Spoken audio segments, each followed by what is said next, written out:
Tapos pinag-usapan kanina yung naudlot sa something sa inyo before. Di ba?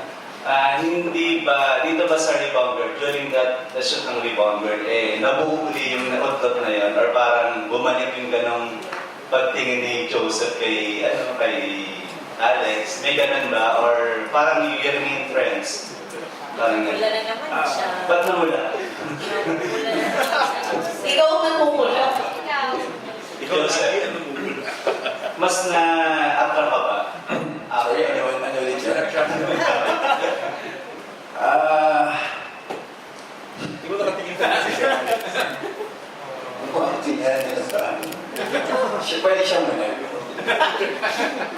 Okay, ayaw kasi namin na maging, parang, ayaw namin na sabihin yung mga personal life namin, but binubuo namin. Okay, pa naman nag-usapan, binubuo na namin, no? Siguro after this vlog on.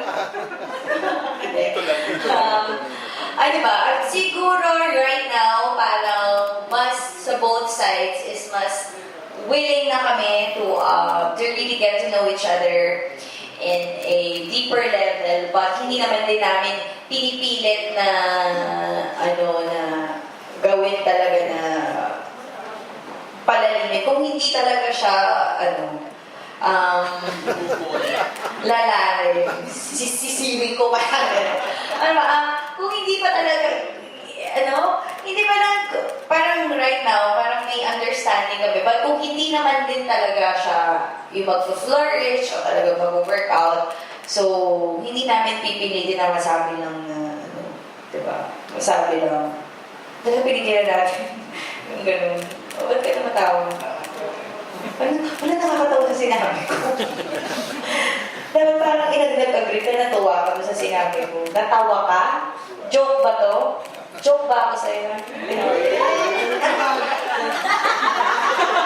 Action speak louder. You have something special talaga. Special kasi ako. Joseph, mas nag-invest ba yung attraction mo kay Alex before sa ngayon na dito sa second project niya? Sa isa masasabi ko, hindi naman nawala eh.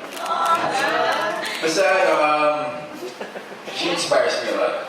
So every time, may work kami together, parang excited ako pala magtrabaho. Tsaka hindi ko na-feel na nagtatrabaho ako. I love working with Alex. And, masaya siyang kasama. And ngayon, we're friends. And we're getting to know little by little. So, yun nga, gaya nga sinabi ni Alex, ayaw namin i-vulgar talaga kung ano man.